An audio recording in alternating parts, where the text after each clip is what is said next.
उत्तर प्रदेश के विधानसभा उपचुनाव में अब सीधे तौर पर हार जीत के कड़े मुकाबले में भारतीय जनता पार्टी और समाजवादी पार्टी आमने सामने है। बीजेपी एक तरफ जहां कई रणनीति बनाते हुए आगे बढ़ रही है, वहीं सपा भी कई सियासी दावों को अपनाकर विधानसभा उपचुनाव में जीत होने का नारा लगाते हुए बीजेपी को बराबर की टक्कर दे रही है। दोनों पार्टियां जबरदस्त तैयारियों के साथ अपनी अपनी जीत दर्ज करने के लिए उपचुनाव के रनवे पर हैं। हम सभी जानते हैं कि दोनों पार्टियां गठबंधन के साथ चुनावी मैदान में दौड़ लगा रही हैं, लेकिन पार्टियों के अंदर भी कई तरह की उथल पुथल बनी हुई है। समाजवादी पार्टी और कांग्रेस के गठबंधन में पिछले लंबे वक्त से सीटों के बंटवारे को लेकर वाद विवाद के हालात बने हुए हैं। यही कारण है कि गठबंधन में दरार आने की खबरें भी सूबे के सियासी गलियारों में चर्चाओं का मुद्दा बन गई हैं। उपचुनाव की तारीखों की डेट फाइनल हो चुकी है। बीजेपी ने भी 9 में से 7 सीटों पर अपने उम्मीदवारों की सूची जारी कर दी है, लेकिन कांग्रेस और सपा के बीच सीटों पर असहमति लगातार बनी हुई है। सपा और कांग्रेस अपने अपने दावे कर रही है। कुछ वक्त पहले कांग्रेस सपा से विधानसभा की 9 सीटों में से 5 सीटों पर गुहार लगा रही थी, तो वहीं सपा ने कांग्रेस को केवल 2 सीटों पर ही सीमित कर दिया था। वहीं अब समाजवादी पार्टी विधानसभा उपचुनाव में कांग्रेस का पत्ता साफ करते हुए सभी 9 विधानसभा सीटों पर अपने पार्टी सिंबल पर चुनाव लड़ने का ऐलान कर चुकी है। सपा सुप्रीमो अखिलेश यादव ने ये ऐलान बुधवार की देर रात किया।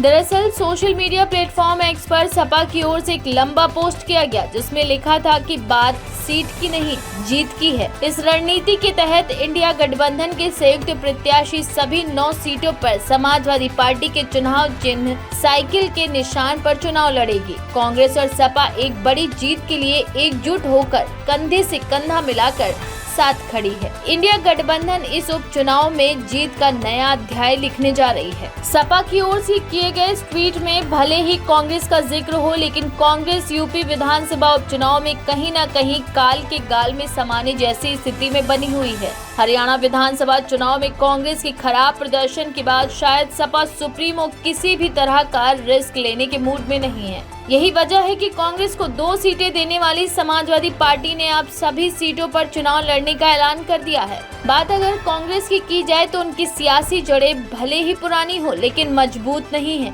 हरियाणा में बीजेपी को अकेली टक्कर देने के लिए कांग्रेस पहले ही मैदान में कूद पड़ी थी। नतीजा ये हुआ कि वहां से कांग्रेस को मुंह की खानी पड़ी और बीजेपी ने अपनी जीत दर्ज की। हरियाणा के अलावा कांग्रेस अन्य सीटों पर भी कुछ खास कमाल नहीं दिखा पाई थी। कांग्रेस जो एक तरफ गठबंधन के तहत यूपी में अपने सियासी पत्ते बिछाने की जद्दोजहद में बराबरी की हिस्सेदारी की मांग और उम्मीद कर रही थी, लेकिन अब कांग्रेस सिर्फ सपा की समर्थित पार्टी बनकर ही रह गई है। लेकिन राजनीतिक जानकारों की माने तो उपचुनाव में कांग्रेस का कदम पीछे खींचना अखिलेश यादव की गठबंधन पॉलिटिक्स पर भी असर डाल सकती है। यूपी विधानसभा के मैदान में कड़े मुकाबले में सपा और बीजेपी साफ तौर पर एक दूसरे को टक्कर दे रहे हैं। हरियाणा में जीत हासिल कर बीजेपी ने पहले ही साफ कर दिया है कि लोकसभा चुनाव में भले ही कम सीटें मिली हों, लेकिन पिक्चर अभी बाकी है।